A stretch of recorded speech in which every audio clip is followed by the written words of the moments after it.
What's going on, everybody? How you doing? All right, we have the Rocket Lab coverage. This is finding hot wildfires in your area.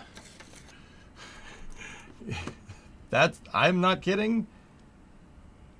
That is the actually it's finding hot wildfires near you, but that is the name.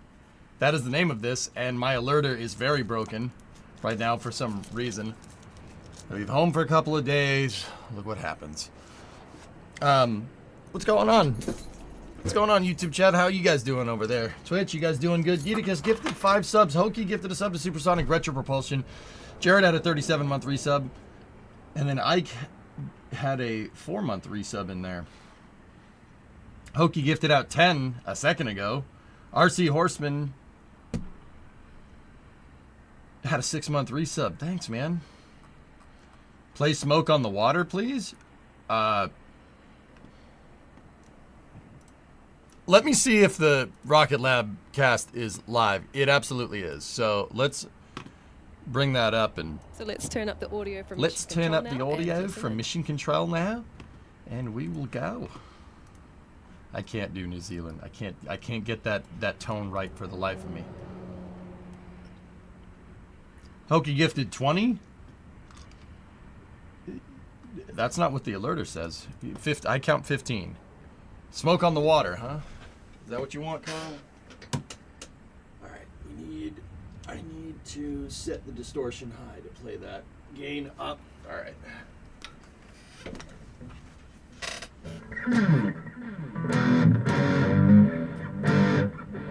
It's E, G. Okay, so.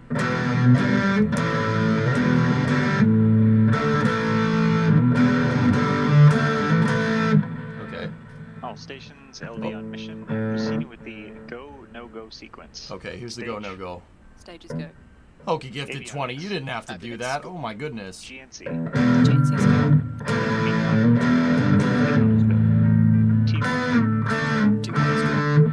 GC. See? GC's go. PLS. PLS. So,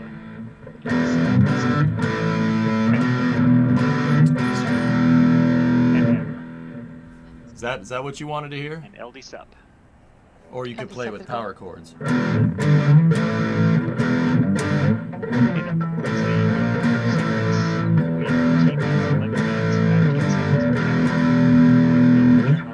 Sequence at T minus 10 minutes, and from this time, Burn the down the procedure is gambling house.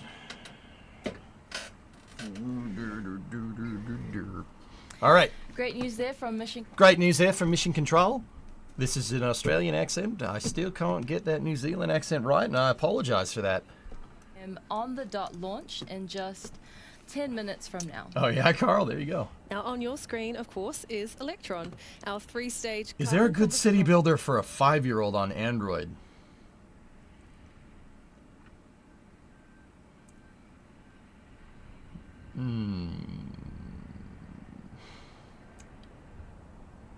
Mike, just teach him City Skylines 1. Yeah, I'm not sure about mobile, though. You know, I start with a young dude. I don't do, like, I don't, and maybe it's different because I don't have kids, you know, but I don't, when I was younger, I didn't play like a kid's version of a first-person shooter, right? I just played the shooter, you know, and I learned from there, you know. That, yeah. Well, that being said, for a 5-year-old, cities might be a little bit too complicated.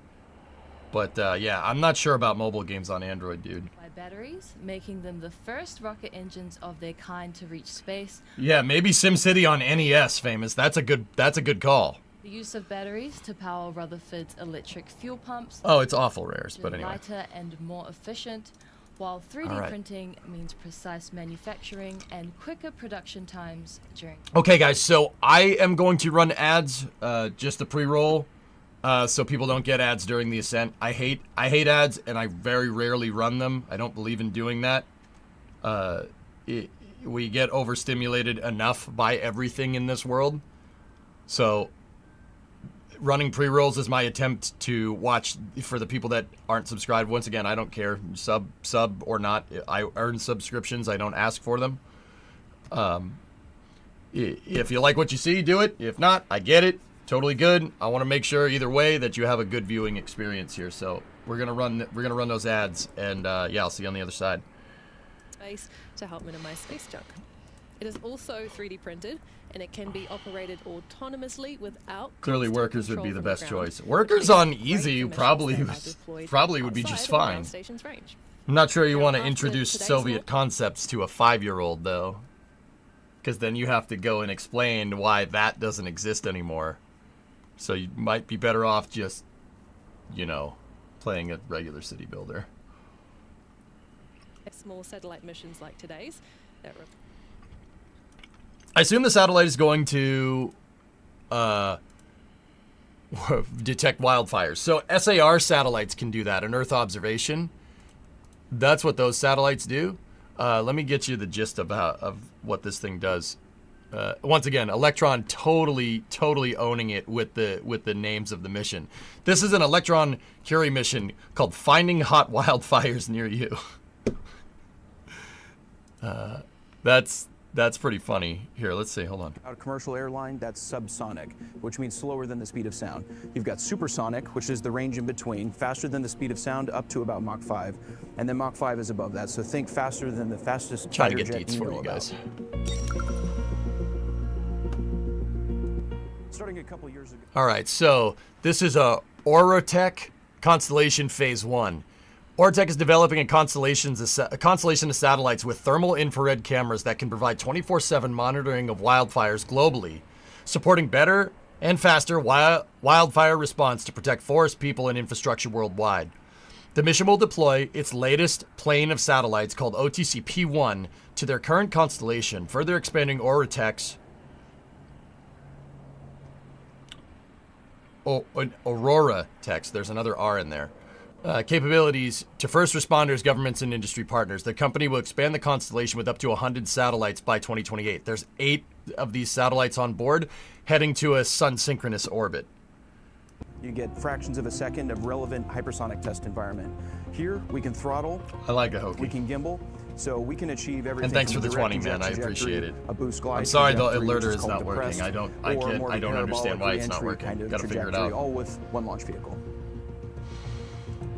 With HASTE, we've already launched 3 times, and we have many more in the hopper this year and next year for the programs, MACH-TB, Missile Defense Agency, and some other industry partners. We've done a variety of trajectories already, and we've achieved our cadence. Truly, I don't think there's ever been something like this in the past. You've either spent hundreds of $millions on a test platform that launches maybe once or twice a year and doesn't quite get you what you need. Yes, Scully. Or they're too small. They're sounding rockets and you get fractions of a second of relevant test environment. But we can do it all on one platform at a commercial price and cadence. I don't think anything's ever existed like it. Hey, I live next to a forest. I'll try that satellite out later. There you go. So those HASTE missions that Rocket Lab is doing are suborbital hypersonic missions. So Electron does something relatively similar to like Starship's Ascent. It doesn't make it all the way to orbit, and it flies on a really shallow ascent trajectory to test hypersonic, to test anything that needs to go hypersonic, which is super cool. Those are the missions that launch out of Wallops usually in the United States. This pad though right here is LC-1B at the Mahia Peninsula. You can see it's pretty late out there. I will mention this during Space News later tonight, dudes, but I did get permission, just on a really quick side note, T-minus 5 minutes. I did get permission from Dean and company to restream the KSA Town Hall tomorrow. It's should be around the time we do Space News. Sorry, Rocket Lab reminded me of that. Rocket Lab, Rocket Works, it's close. I wish they would stream the HASTE missions. That would be pretty cool. Yeah, I talked to them. Well, we kind of play phone tag, so to speak, because their work day's in the middle of the night for me and vice versa. So once again, we kind of play phone tag there. But yeah, we have permission to restream it, which is pretty sweet. Are HASTE missions DOD? I don't know, Matt. HASTE missions are something.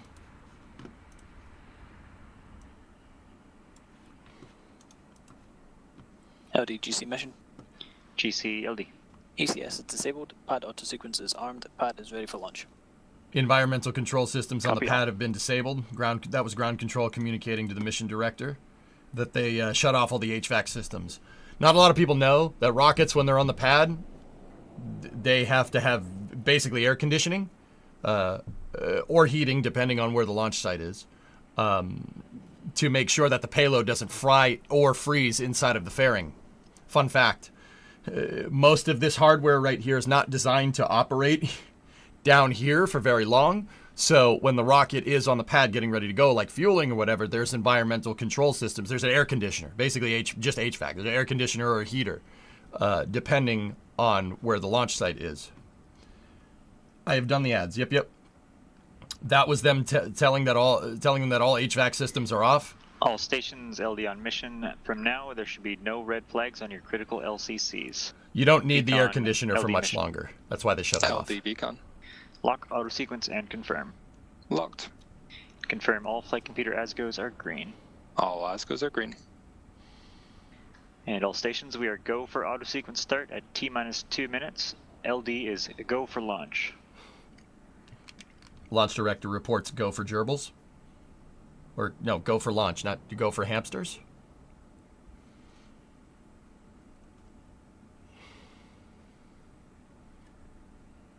Just so you know, I own you at this game. Holy crap, where the hell have you been, Ozzy? I haven't seen you in forever. And you're over in YouTube now. That's even weirder. Don't stop doing that. You don't own me at nothing. I'm the king of launch broadcasts on my stream. I'm the king of myself. I'm the main character. This is my stream. Bro.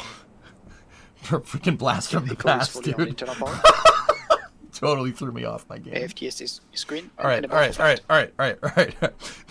Jerk.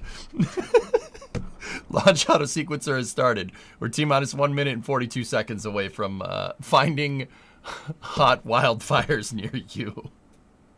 How you doing? I'm all right, Drool. I thought it was go for trunnions. Yeah, maybe. For the Dragon flight, how long are the astronauts expected to stay at the ISS? 6-month rotation, Clock slot PB. is complete. System is in recirculation. Watching Twitch, we're just not always signed in. Yep.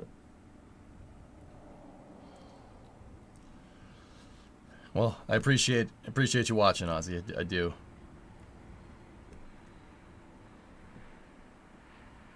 Oh, Drool, don't do that. Don't do that. You don't know how much that screws with my head. At least your name is the same across the platforms, you know. Anti-geysering is disabled. Okay.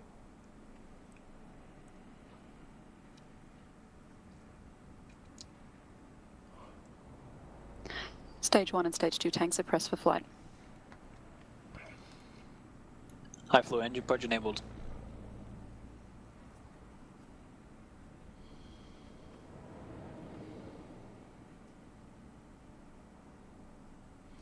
I know who Dick. Yeah, I'm the Dick Vitale of Rocket Broadcast. I'll take that, dude. I'll take that. That's pretty high praise, dude. T-minus 20 seconds and counting. What's the green laser pointed at the launch platform for? I don't know what that is, to be honest with you. But yeah, 10 seconds. 10, 9, 8, 7. Watch this 6, thing. She goes. 5. It goes off the 4, pad hard. Ready? 3, 2. Ignition. 1. Liftoff.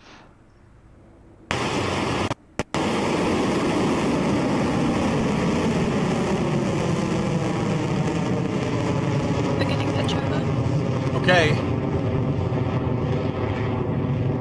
Remember how we were talking the other day on Space News? We were talking about how rocket engine exhaust can disrupt the broadcast. It can disrupt the signal. Well, yeah, there you go. It just did. Stage 1 propulsion nominal. This mission is pretty fire. No. It's finding fire. All right, liftoff for Electron's 63rd launch, and we TWR, are on our way to 1.3, space for 1.4. this wildfire detection mission for Aurora Tech. Now at over coming up to 5 kilometers above Earth and traveling at over 900 kilometers an hour. Soon you will hear our operators announce Max Q, the point in the rocket's ascent that it experiences the highest aerodynamic stress. So let's listen in for that call. Yeah, I found the it found the fire. It's right. We found it. It's right there. Everything looked good. That ascent looked good. The little you had a couple of low cloud. Cleared max Q. Maximum dynamic pressure. The low clouds At over in New Zealand T+, today. 1 but- minute 15 seconds and counting. That is Max Q cleared by Electron on its way to space. Telemetry is looking good, with Electron now traveling faster than the speed of sound at more than 2,000 kilometers per hour. Next up is MECO, or main engine cutoff, followed by stage separation and then second stage engine ignition. MECO is when all 9 Rutherford engines shut down to slow Electron's pace just before the second stage separates. Does Rocket Lab recover their boosters? No, they don't. They were planning to do Electron recovery, Jim, and then they decided to just push to neutron after reusing an Electron engine from a recovered booster. They decided to push right towards neutron, which it has reusability designed into the stage from the start. 15 seconds to staging. This is not a hot staging rocket. Enter This is burnout detect mode. a conventional separation system. Oh, there you go. Okay, we should see engine cutoff here. Right? MECO confirmed. There it is. Clean separation. Need Stage a good ignition. separation confirmed. Stage 2 ignition confirmed. Perfect. Clean sep. That was great. There we go. That was MECO, stage separation and second stage ignition as planned and confirmed, but what we heard Yeah, real across the good. nets and saw from Electron's onboard cameras. Traveling at more than 8,000 kilometers per hour now, up next is fairing jettison to separate the nose cone from the second stage. Let's stay with mission control and see if we can catch a glimpse of them too as they fall away. How come Rocket Lab doesn't have a pad at the Space Coast? They have a pad at Wallops. They don't need to have one at the Space Coast. Fairing jettison confirmed. Okay, you should see the fairings pop off here. By fairing and hello space for Yeah, it's too Aurora dark. Tech satellites, now exposed to those vacuum conditions above Earth as the mission continues nominally. How come Rocket Lab doesn't have? Okay, I already got this. I already got that question. Did they ever successfully catch a first stage? They didn't. They didn't ever catch it. They fished it out of the water, Yum Food, and then said, "Screw it, we're gonna go full in on Neutron." Does the Rutherford vacuum use the same cooling as the Merlin vacuum? It's a similar mechanism, not exactly the same. Rutherford uses a different type of fuel pump. Their fuel pumps, are electronic. It uses an electric motor, a very lightweight, high-speed electric motor to spin the impellers to feed the engines. This doesn't really work good at scale, but Rocket Lab is a small Electron is a small rocket, so it works. It works really well. Actually, that's what this thing is right here. This is a battery that's powering the motor for the second stage. Yeah. And when this battery is discharged, they'll jettison it. So if we, they're not close to battery jettison here, but when they get here, this thing is going to pop off. Because the name of the game with your rocket's obviously mass. You want less rocket on your rocket. It's more efficient that way. So when these batteries die, right? When their discharge is complete, they jettison them. It's actually really, really interesting stuff. Dons, you had another question. Why does SpaceX push with hot staging when it appears to cause some issues? It is the simplest way to jettison a 150-ton upper stage. Yeah, that's the simplest way to do it. Simplicity is the driving thing here. Simplicity is the driving requirement for Starship because it's complicated in other ways, i.e. full reuse. Ablation flashes out of the nozzle. That's normal. That is not ablation. That is these kind of errant sparks that you see are just a byproduct of hydrocarbon combustion.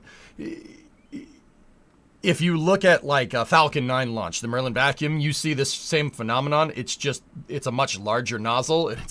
It's a little bit harder to see. With the camera angle that Electron has looking at the second stage, it's much easier to see it. The Falcon 9 does that too. That is just using a kerosene liquid oxygen upper stage up there. That's what it looks like. You get some combustion. You get a lot of unburnt soot. Not necessarily combustion instability, but yeah, this is just combustion byproducts. That's normal. That happens. And once again, just like Falcon, right? The nozzle is made of niobium, and glowing is actually what's keeping it cool. Yeah, it's radiating heat through light. Okay, we should get to battery jettison. Watch this thing. Ready? Watch that. Oh, bye-bye. Battery jettison confirmed. Oh, it did it again. It did that last time. There we go. That is battery hot swap confirmed from what we heard and have seen just now. The mission is continuing nominally along its trajectory, now past 200 kilometers in altitude and getting Viper. close to its required orbital speed of around 27,000 kilometers an hour. So the last mission where they jettisoned the battery, Yes, saved. the camera started doing that. We have about 2 more minutes left in the second stage engine burn before They power the Electron fuel reaches pumps its rising, yep. nominal transfer orbit and separates the kick stage with its satellites. This refers to the planned and expected trajectory the mission will follow when moving from one orbit to another. Because the kick stage is released in an elliptical pattern, a transfer orbit will bring the kick stage to the altitude of its planned circular Earth orbit. And that journey takes about 40 minutes or so from the moment the kick stage is separated from the second stage. Now, once the kick stage reaches its target, its own engine will light up to perform additional maneuvers that circularize its altitude for that desired payload drop-off. So what's the advantage for electrical pumps? At a small scale, Sivola, it makes from a mass perspective, it makes a lot of sense. But that's only at small scale. I'm really worried about that, guys. The camera just could be on the fritz. This happened last time.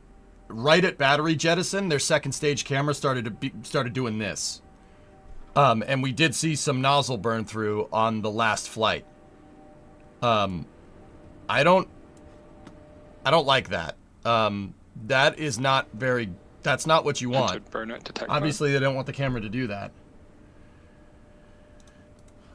So yeah, see, at small scale, an electric motor powering your impellers makes sense. But at larger scale, it's too high mass. So Electron... Guidance is in terminal, 20 seconds remaining. Okay. With Electron, they made it make sense because they're using carbon composite fuel tanks. Okay? So everything is made out of carbon composite. Very, very, very, very low mass fraction. So some of the mass gets taken up by the electric motors. But it works, once again, at small scale with carbon composite. That's a very smart thing to do. It's pretty damn good. Dude, that has to be electrical. There we go. That was SECO confirmed on the second stage and a successful deployment of the kick stage to its nominal transfer orbit. Great news for the team and the mission. It's all composite domes. Yep. Now, with that work done, we still have the business. Guys, that's electrical all day. That's electrical. The camera started going on the fritz right at battery jettison, which tells me that's either an undervolt or an electric or a power surge. Jettisoning batteries makes me think undervoltage. It could, well, I'm speculating, obviously, but that's not really great. You don't want that. That happened on the last mission too. It seems like the camera may have gotten slightly undervolted for a second. Better the cameras than the pumps. Well, yeah, of course, Kate, but that's still something you don't want. That's not ideal. Undervoltage for the camera transmitter. Well, it depends on how it's wired, how their power wiring works. If everything is wired in a parallel circuit, it's going to undervolt everything all at once. I highly doubt that they'd use series wiring, especially with the battery jettison. So everything has to be wired in parallel. Potential short somewhere. Yeah, Creation, it's happened on the last 2 flights. It might be nothing, but might be nothing doesn't get you very far in this business. It could have been the transmitter too. Yeah, Hazareth, I'm willing to rule out antennas because when the engine shut off, the electric motor shut off and the camera went back to normal. Now, this might not be any problem with electrical. It could be, the stage could have a vibration introduced into it that the batteries are damping out. So like the batteries could be acting like a tuning fork. Seriously, this is a thing with rockets. It could be acting like a tuning fork, and when they jettison the batteries, it could be introducing vibrations that the batteries would have basically dampened. Vibrations in rockets are so strange, dude. It is the weirdest behavior. I'm reading about it. It's very strange. I've been reading about it because of the harmonic resonance problems that SpaceX has been having. It's very peculiar stuff. This is Timmy's music. Yeah, Timmy has all the background music for Rocket Lab. It could be electromagnetic interference. It's possible, but Hokie, it happened on the last flight too. You want me to pull that up? I'll pull it up for you.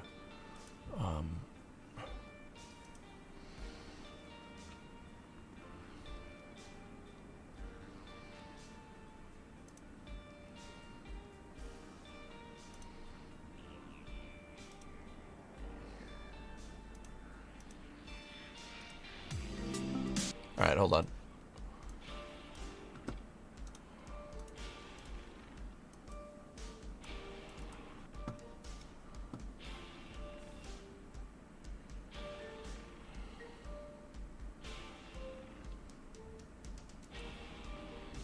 Look. So this was the high five mission last week. See that? Could be a dead pixel. It's possible that it's just the camera.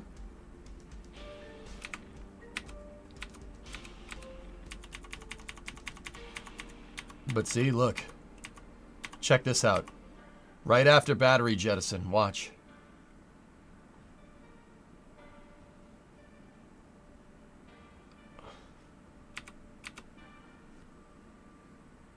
That's not great.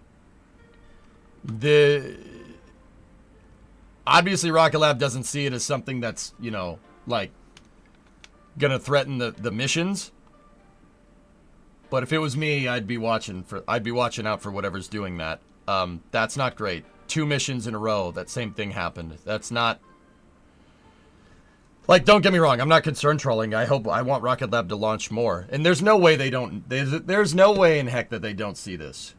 That they don't know that that's happening. They're not oblivious to it. Rocket Lab launches, you know, more than anybody save for SpaceX. And we've actually seen 3 Electrons in the last week and a half, guys, for what it's worth.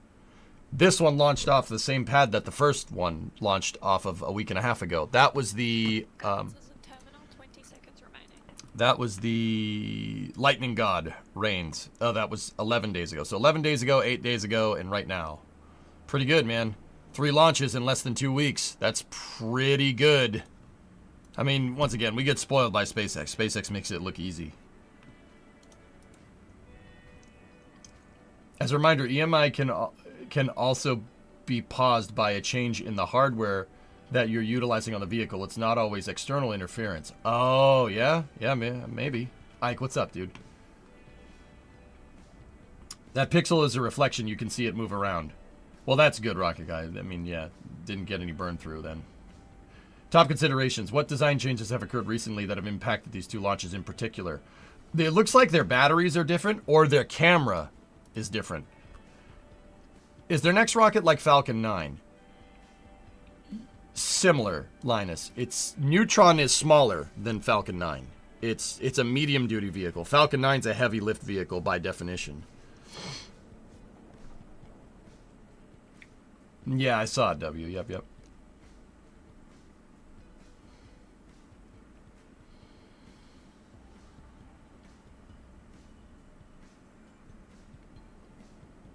Actually, it was a different pad, but same complex. How did they launch 3 rockets from a 2-pad launch complex without reusing and turning around a pad in less than 2 weeks, Erudite? How is that possible? I think you should check that. Check yourself before you wreck yourself, dude.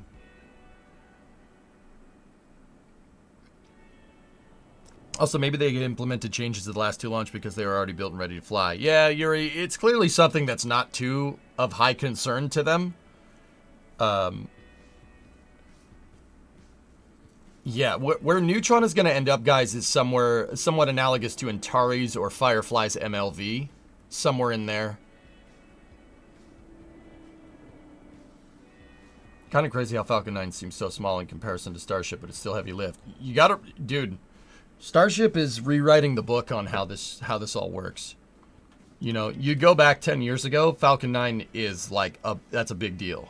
The fact that they can get like Delta 4 heavy numbers from a single stick Falcon 9 is insane. Nowadays, if you can't throw 20,000 kilos to Leo, what are you even doing? Right? Like, that's bananas to me. Erudite, don't worry about it. We all make mistakes.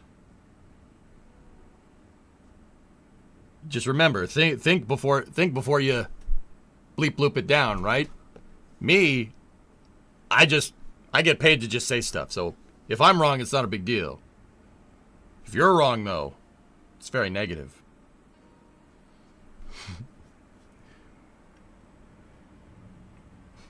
I get paid to be dumb. You don't. So don't be dumb. That's what I'm trying to tell you. If we're talking about camera artifacting, my vote is a hardware soft fault that occurs due to the high voltage and current change. The battery hot swap may cause a transient undervoltage or overvoltage event that doesn't just introduce noise, but actually causes the camera system, sensor encoder, or supporting processor to enter degraded operational state. Yeah, Rocket Guy, it happening right around the time of battery hot swap. That's not a coincidence. Yeah, I was guessing under or over voltage. Or a slight surge that's screwing it up. And then it goes away when the motor shuts off. You know, it going away when the motor shuts off. Vibration, could be vibration, or straight undervolt. Because the camera worked just fine after Seco. Just a guess. Who else misses watching Antares? I saw an Antares launch. I saw the NG-11 mission. I was there. It's pretty cool. With DOS, believe it or not.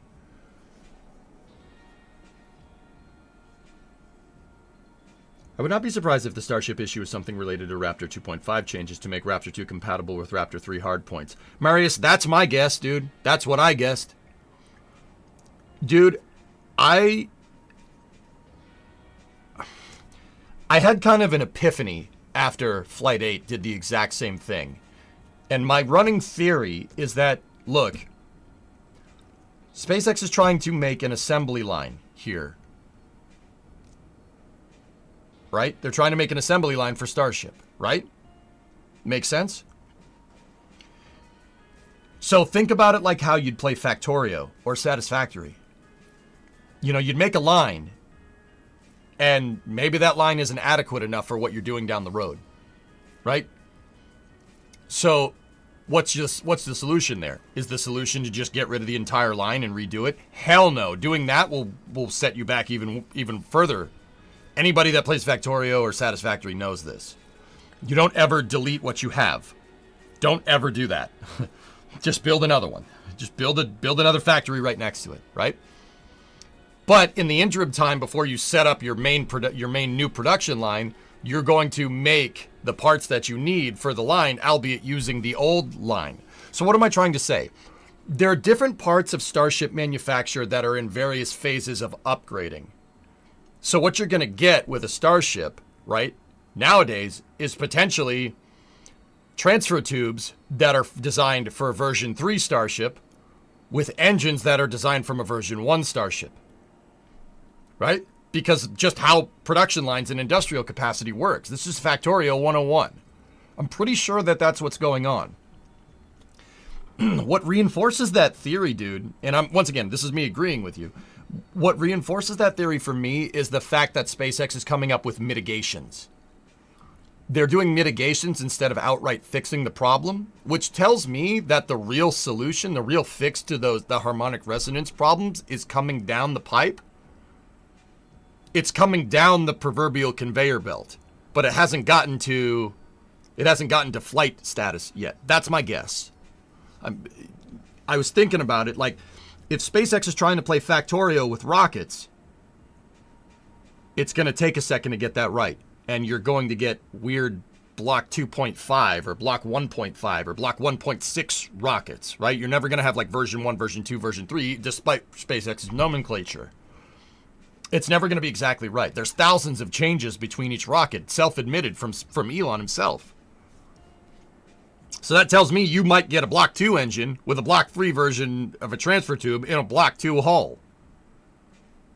See what I'm saying? I think that's why SpaceX is having problems. Once again, it'll get fixed over time. So what are they to do? Stop the assembly line? No. Remember, when you're playing Satisfactory or Factorio, right, you never delete what you have. Because you're going to delete what you have, and then you're going to try to refactor it. You're going to try to scale it, and it's not going to work. And in the meantime, that old production line could have been producing something. You never do that. Never delete your original design. Build a new one, right? So SpaceX is somewhere in between building the new one. We know that because they're building Starbase, right? Building out Starbase. They're building out the Gigabay right now, right? We know they're somewhere halfway in between, which makes sense, right? So fly the rocket. Main objective is get that thing into orbit. Do any mitigations that you can, but never stop flying because flight data is king. Every time they fly one of these, despite the second stage blowing up, which is not great, and that's not good, but the fix is coming. But every flight that you make, you're going to get more info on catching that booster. And that is the real important part here. Without catching Super Heavy, Starship does not advance on the timeline anywhere near the timeline that SpaceX wants. Not even close. Super Heavy is the key. That and Mechanzilla, obviously. This is not the first time we have seen SpaceX have QA/QC issues with how fast they move. It's a combination of changing design, QA, and QC. Yep, you're retooling and you're changing everything all the time. People don't know what to QC or QA, Rocket. Everything is changing. I mean, that's one of the trade-offs for rapid iteration, right? I don't think, like, everybody's like, oh my god, space is just sucks so hard. I don't think anything's wrong. I think this is just the nature of the beast.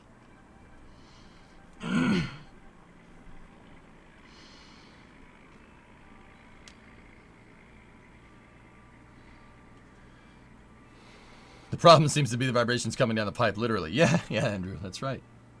I don't know, just food for thought. Marius, I think you're onto something with that. I think that's very important to understand. But at the end of the day, guys, remember, flight data is king.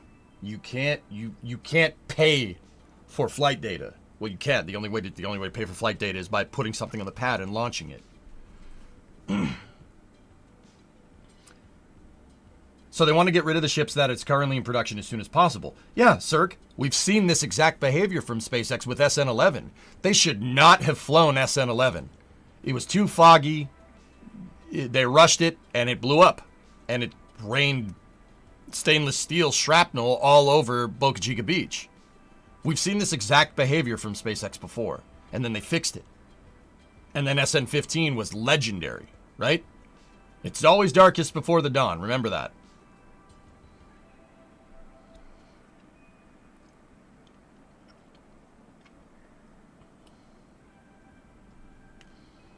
Yeah, Yum Food. I'm not concerned. I was never concerned. I feel bad that the people at SpaceX are bummed out about this, but honestly, they'll be fine. I'm really not worried. This is a byproduct of rapid iteration. This happens. It happens. Don't be down in the dumps about it. Fix it. Easy peasy. You'll get it. They'll get it. To think that they won't get it is absurd. Like,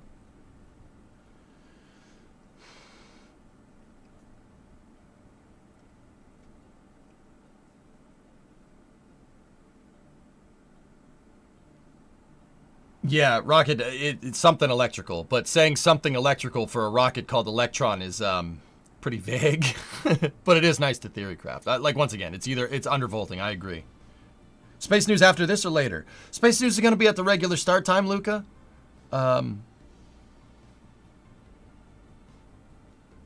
Patches shipping, nice.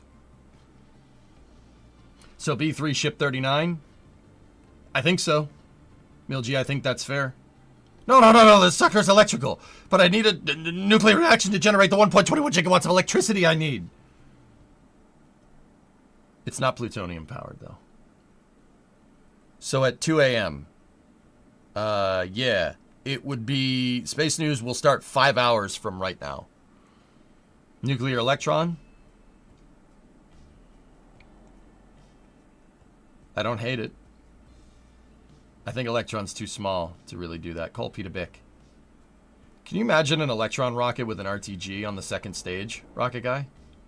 You find a way to mitigate boil off, you have a stage that just works indefinitely.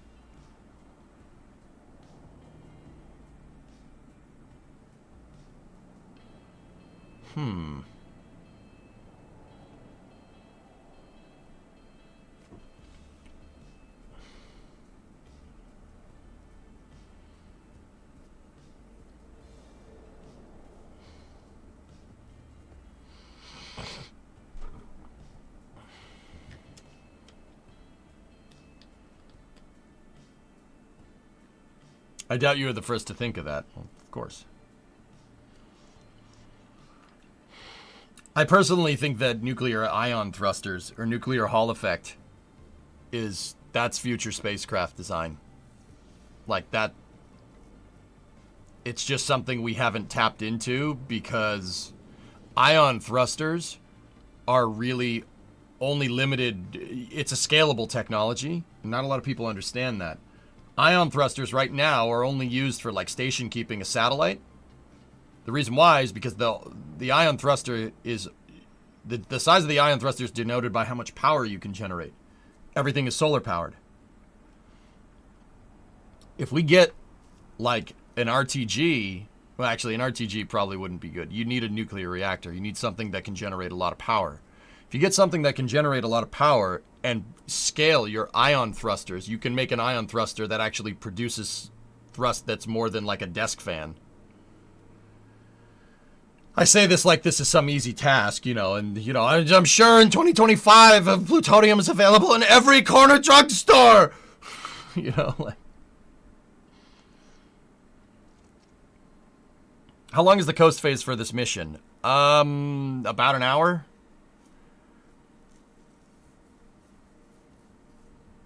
But my physical materials.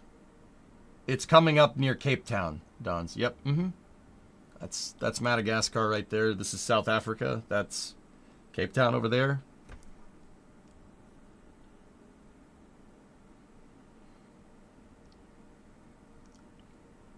You see the Chinese launch mission called to be determined. Who cares?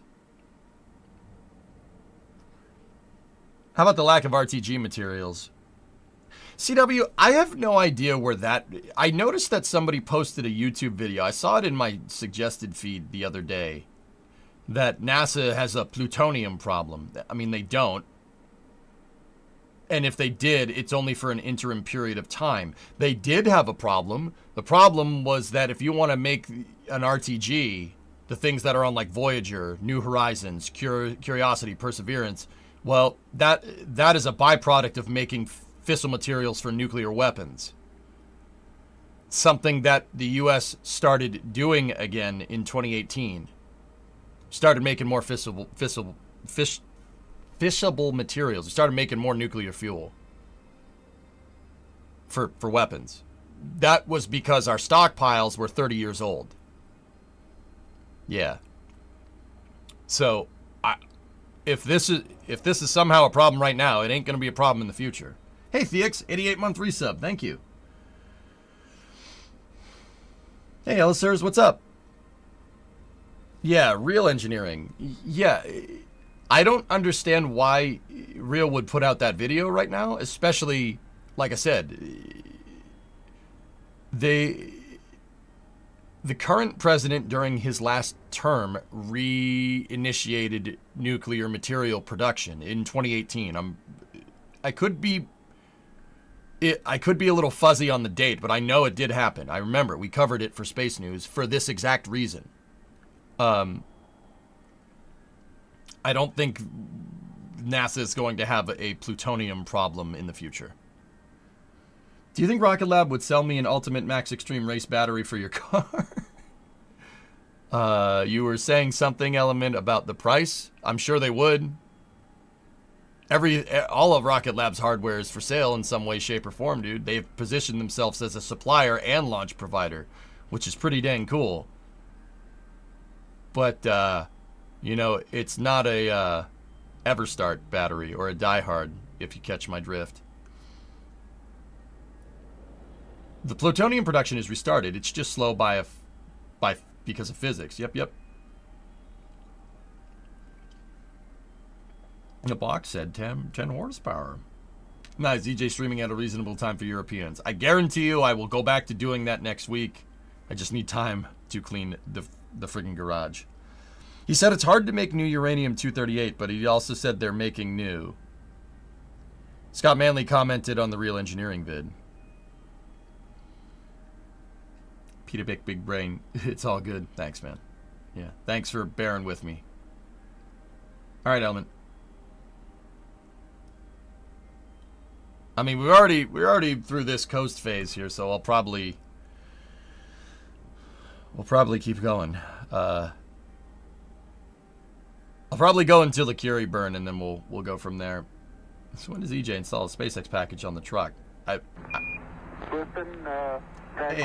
Dons. The Eagle has landed. Thanks for the space coverage. The tip notifier works, but not the resub notifier. That's strange.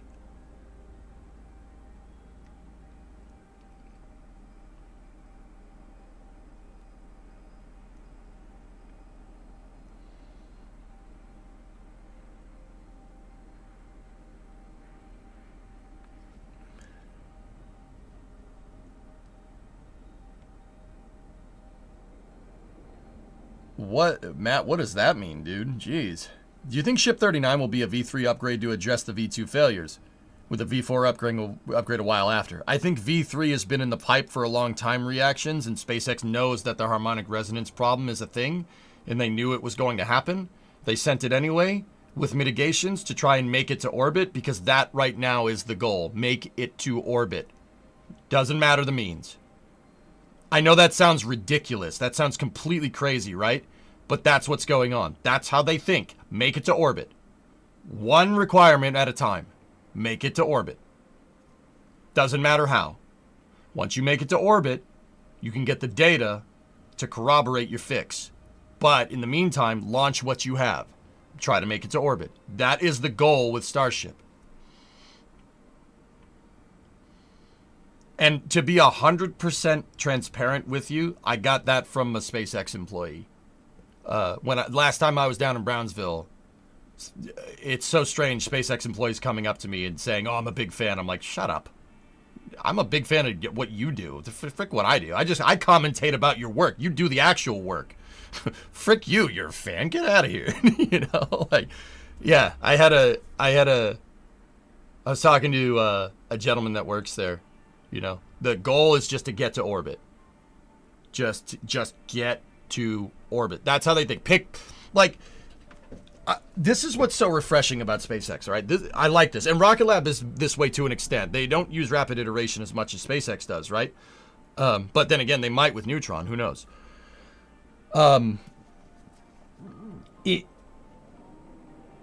Guys, requirements denote design with a rocket. Requirements. What are you trying to do? That is the most important thing. What are you trying to do?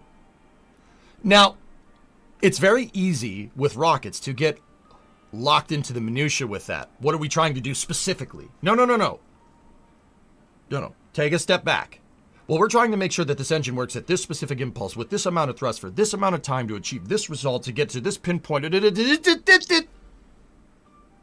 Too much. Get it to space.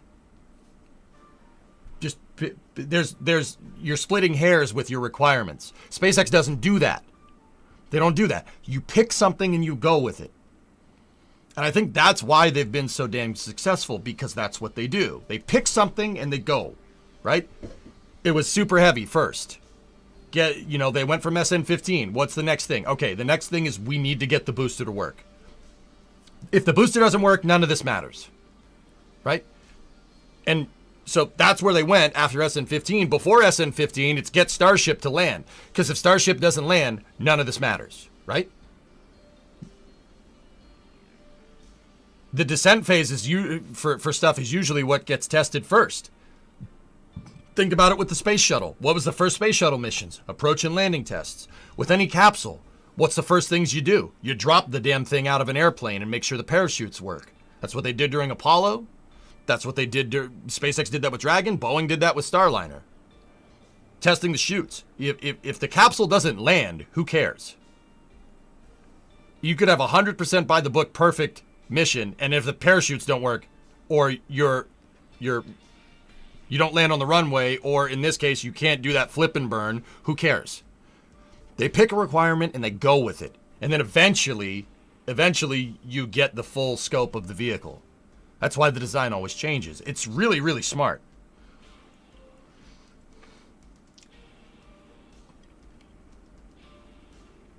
IFT1, get off the pad. Bingo. IFT2, get to staging, right? IFT3, get to orbit, right?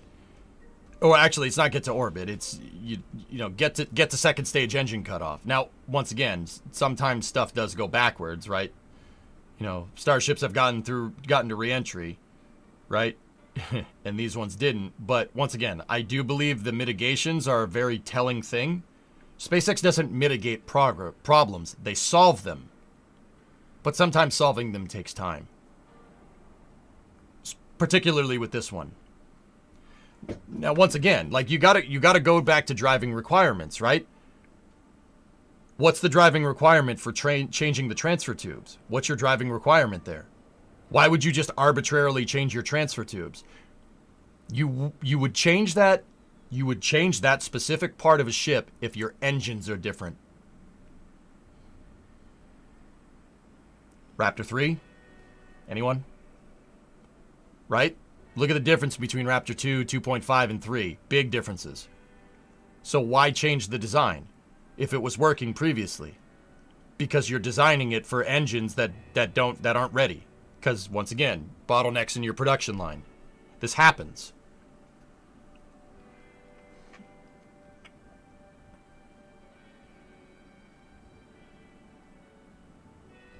It's so funny how that can be taken and understood as a general leadership lesson. Too many people split hairs with requirements, Tiggs. Across the board, in every facet of engineering nowadays. Dude, my wife's a software engineer. And in the morning when I'm eating breakfast and checking my email and getting ready to go, I hear some of her stand-up meetings. Oh my God.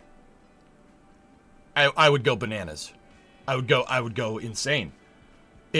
Dude, they split hairs with requirements. You know, is this in the budget? You are so far removed from what engineering actually needs to be. It's ridiculous. What ship do you think will have Raptor 3? Somewhere in the 40s, hired. Is one of the NSF crew in Norway? Brady's up there, I believe, Sig. Hey, Baron. I'm doing just fine. But yeah, this is why I like SpaceX, dude. And don't get me wrong, Rocket Lab does this too. Just pick something and go with it. You know, that doesn't mean that Rocket Lab hasn't changed the game, you know? Peter Beck said, you know, they reuse an Electron to lead his hat, right? And then he did, because they tried to reuse Electron, because they figured out that their first stages from flight data were getting down to the water intact. That's what sent them down the path for reusability. And then they figured out that, yeah, you can go and get the stage, right? Catching it with the helicopter is a little complicated. It's possible, but it's complicated. Instead of trying to optimize that technology, splitting hairs with requirements, they just said, let's just build one that lands. We have enough knowledge and flight data about composites to know that these things can make it through reentry because they're light. Because they're made out of carbon. They're made out of carbon composite.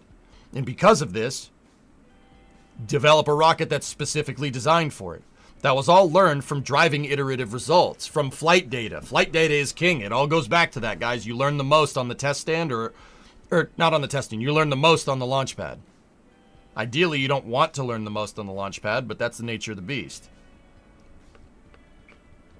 Wasn't that thing specifically because of Neutron being reusable? No, it was reusing Electron cores, Okie. And then, once again, based off of what Rocket Lab found from attempting to even pursue reusability with Electron, they said, let's just clean sheet a design. Instead of splitting hairs with requirements. You know, you push to reuse Electron? No. Design something based off of what you learned from your recovery and reusability attempts. And clean sheet. That, like I said, don't split hairs. Make a new requirement. Go from there. That was smart. It was a great move, brilliant decision by Sir Peter Beck. Brilliant. Very smart. Are you sure? I remember him eating the hat with a mock-up of a part of Neutron in the background. Yeah, you're right.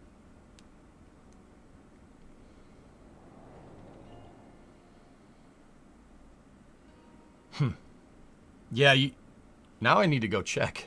Dang it, man. Ship 42, obviously. Is there any logs of Raptor test? McGregor Live, Luca. Keeps pretty good track of it. It was the fairing in the background. Yeah, you're right. Now I'm remembering that. Is it possible?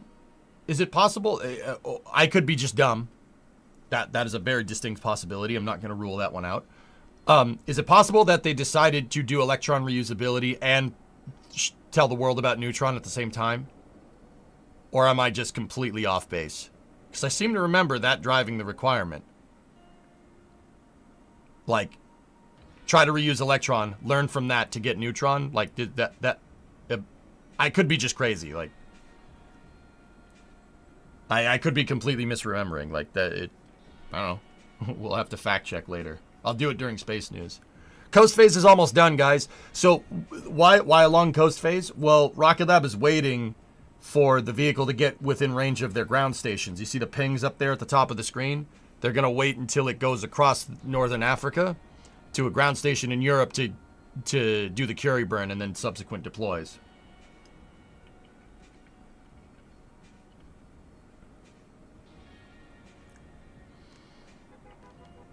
Was this mission with the wonky deployment mechanism with 2 per deployment box? Please hold.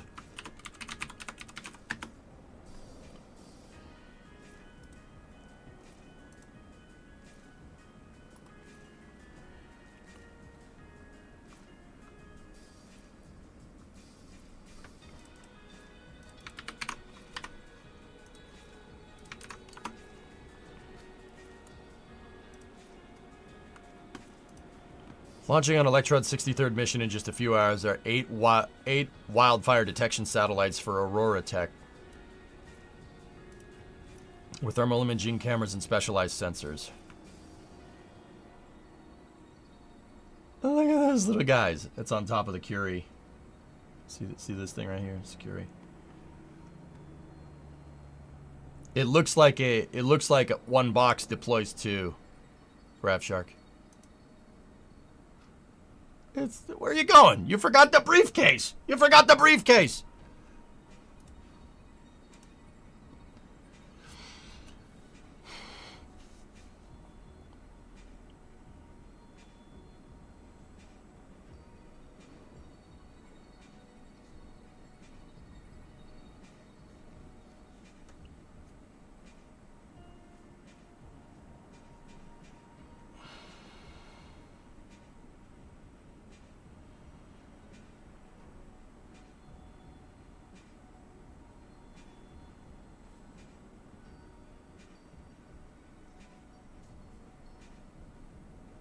Matt, I'm not sure what you're on about, dude, but yeah, I'm sorry that happened, dude. I don't know what to tell you, homie.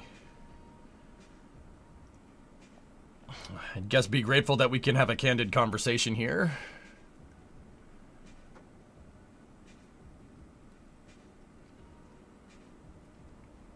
Yeah, Coltec, this was finding hot wildfires near you. They are wildfire detection satellites. There's 8 of them on board. And we're getting up to the Curie insertion burn here, and then deployment from there.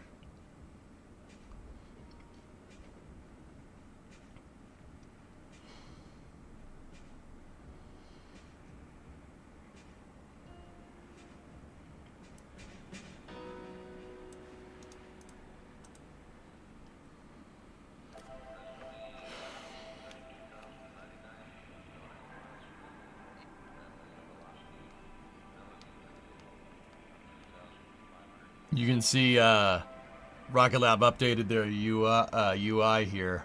So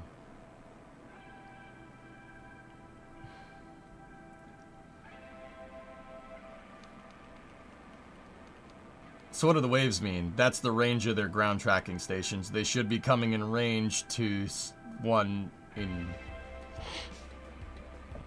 Spain here momentarily.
Okay, should be coming in range.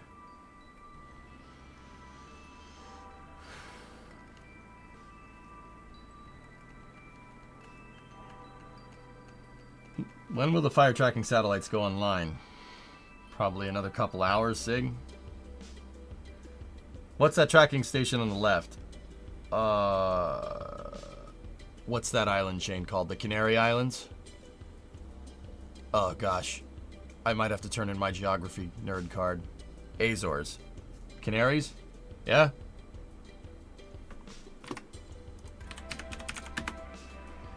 I did not search for that, but alright, cool.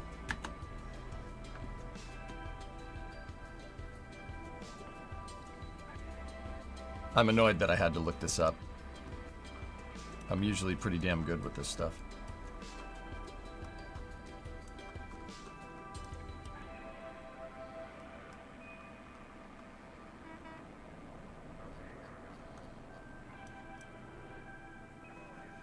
Those guys.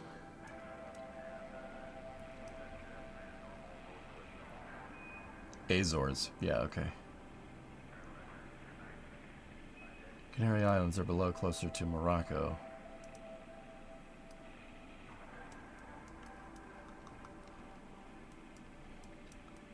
Yeah, it's going up this way right here. It's a big world, don't be tough on yourself. I like geography, I should get it right. Sorry? Oh, don't worry about it, Brandon. It's on me.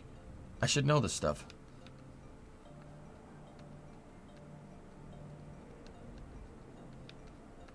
Back to GeoGuessr. Yeah, right? I'm usually pretty dang good. GeoGuessr playthrough. I stopped doing GeoGuessr because you had to pay for it, dude. And the free version. I think there's like a free version, but if I'm remembering correctly, it sucks. It's awful.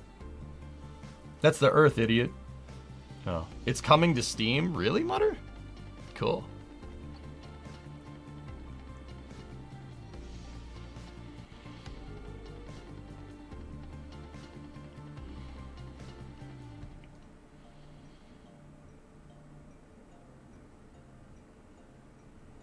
Love that they use the music from Dim Todd, the not-so-frequent skydiver. Oh, yeah, yeah, yeah.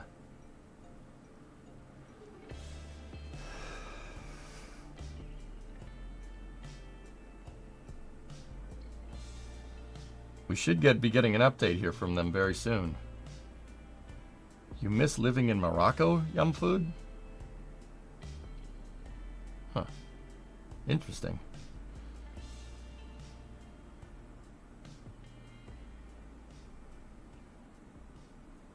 Welcome back. Yes, Raytheon. You are joining us just in time for payload deployment of 8 satellites for Aurora Tech's wildfire detection mission. Okay, Nick, thank you. Now, if you missed liftoff earlier today, it was our 63rd launch and a nominal one through max Q, main engine cutoff, stage separation, second stage startup, and second stage cruise to the mission's nominal transfer orbit, where it separated the kick stage in preparation for payload deployment coming up in just a few minutes. Since the kick stage's release from Electron, it has since completed its first pass of Earth and lit its Curie engine to position itself in a circular orbit. We're now waiting for confirmation that the engine has shut off, which will mean we're just moments away from payload deployment for Aurora Tech. Let's listen in now for the calls from Mission Control for confirmation that engine cutoff has occurred.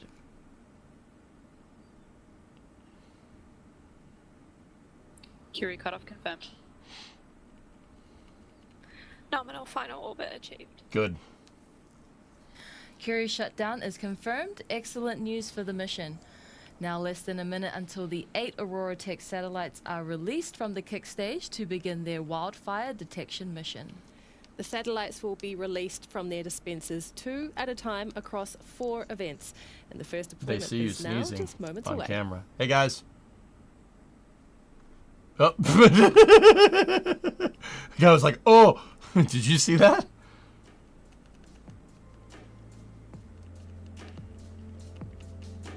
So there's 4 dispensers. Each dispenser has 2 satellites.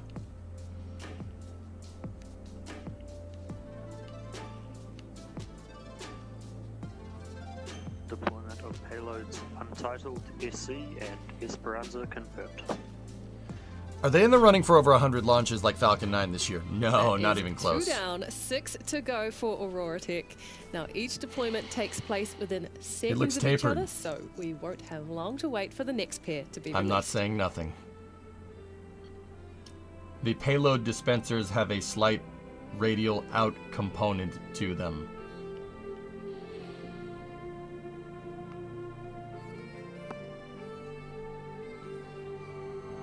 That's right, the satellites go in the square hole.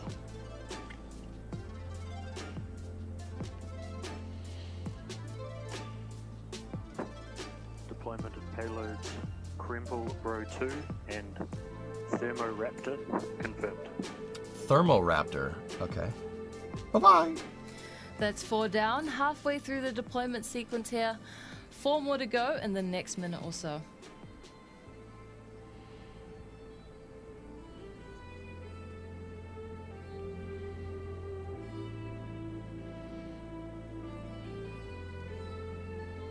Do they launch out that fast? Yeah, pretty much. These types of dispensers, guys, are spring-loaded. So basically when the door opens, a spring that's behind the satellite decompresses and bye-bye. It's a very simple dispenser. Once again, with rocket... With launch services and rocket science... Payloads Crimple Bro 2 and Till Infinity confirmed. They probably don't exit that quick, 6 but satellites on orbit now for Aurora Tech. with rocket science, you have to find the simplest solution to a very complicated problem. That's really difficult to do. And this is what I mean about overthinking it. You could come up with, like a pneumatic deployment system that, pushes it. No, just use a spring. Just use a spring. That's the easiest. You don't need to you're not reusing the damn dispenser. Just use a spring. Easy.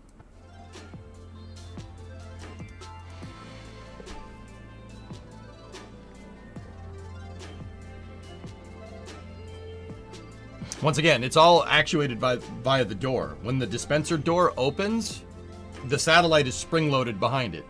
So when the door opens, the springs decompress, shoot the satellite out. Spicy and Langer to space. Now on their journey to That's right, finding then. hot wildfires near you. That's mission success for Electron with payload deployment confirmed.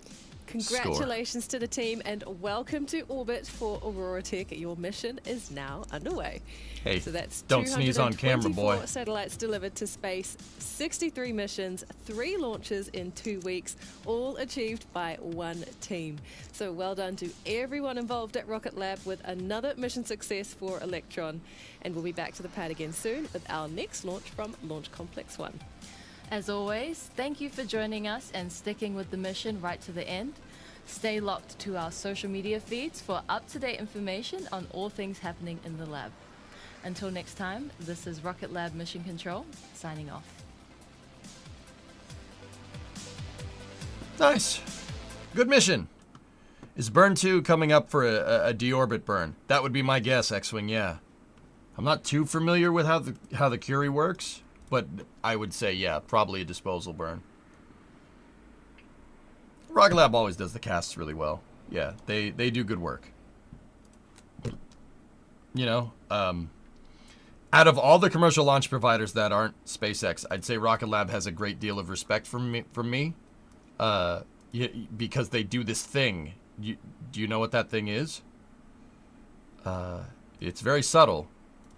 You might want to look right like in here. They do this thing. 5. See that 4, thing right there? 3, 2, 1. Liftoff. See that? See this whole thing going on right here? Yeah. Yeah, they launch things. They actually launch stuff. That was their 63rd mission. It's pretty good, man. That's pretty spanking good. 63 missions is nothing to scoff at.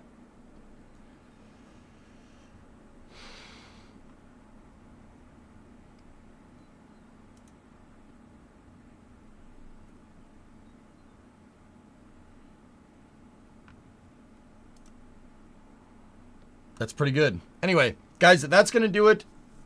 Oh,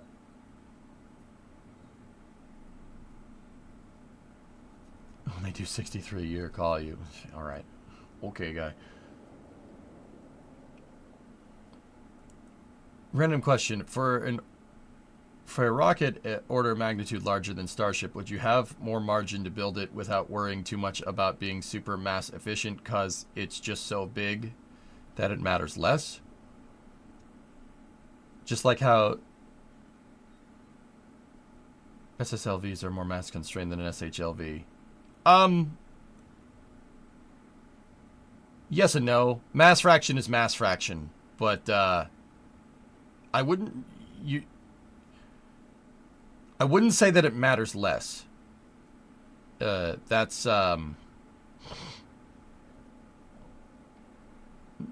requirements denote design. Like it's not like you're not going to take it as seriously, but with that being said, there is something to just brute forcing something into space. Mass be danged. There is, I mean, that's like the whole Sea Dragon theory, right? That's what Robert Truex was thinking about. But I would say it's something that you should always consider. You shouldn't be negligible about any particular like design piece. Everything should be deliberate on a rocket. It doesn't matter the size. F-14D flight manuals are on the War Thunder forum. Neat. Like, you shouldn't just be like, man, we'll make it 300 tons of rocket and we fill it with, you know, 1,000 tons of propellant, so whatever.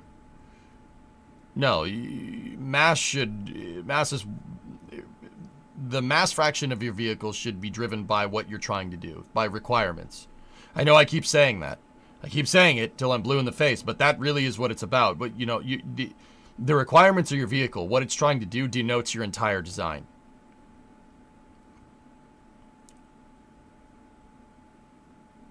Is that really classified if it's been retired for years? Yes, there is arms limitations on the F-14 because there are people that use F-14s that wish to do harm with F-14s that aren't us.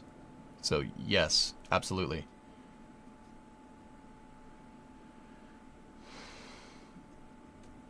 Iran already has the manual, though. Not for the F-14D. Spoiled. No. They use F-14As. Or some bastardized F-14 MiG crossover thing because, yeah, they ran out of parts.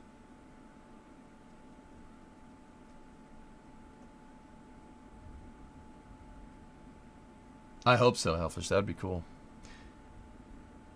EJ, I dug a path to the bottom all the way across the map in Timberborn. Power plant incoming. My guy. Almost over Madeira. Nice. Alex, cool. Yeah, Pashto. 20 a year would be pretty damn impressive for Rocket Lab. That's not easy to scale like that. The evil F-13.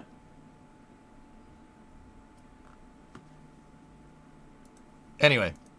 Alright, guys. That's going to do it for coverage. I will see you guys in about 5 hours. Actually, 4.5 hours for space news. Once again, this week, I'm taking time to clean up the garage. Load. There we go. I'm taking time to clean the garage so we could do more wrenching and tech streams in there. We need space. We need more space. We got to get all that crap off those shelves over there. That's actually what I'm going to do today. See those shelves on the left side? Yeah, we're going to fix all that over there today. It's going to be fun. Stubby truck? How dare you? Don't call it stubby. So, yeah, I gotta go get my hands dirty. So, I appreciate everybody watching. Thank you for watching on YouTube and on the Twitch side of things. Hokey, thank you for gifting all those subs. I don't deserve it. I'm not worthy. I'm not worthy. Get a shipping container for storage. If I get a shipping container for storage, it's just going to give me an excuse to pile up more junk.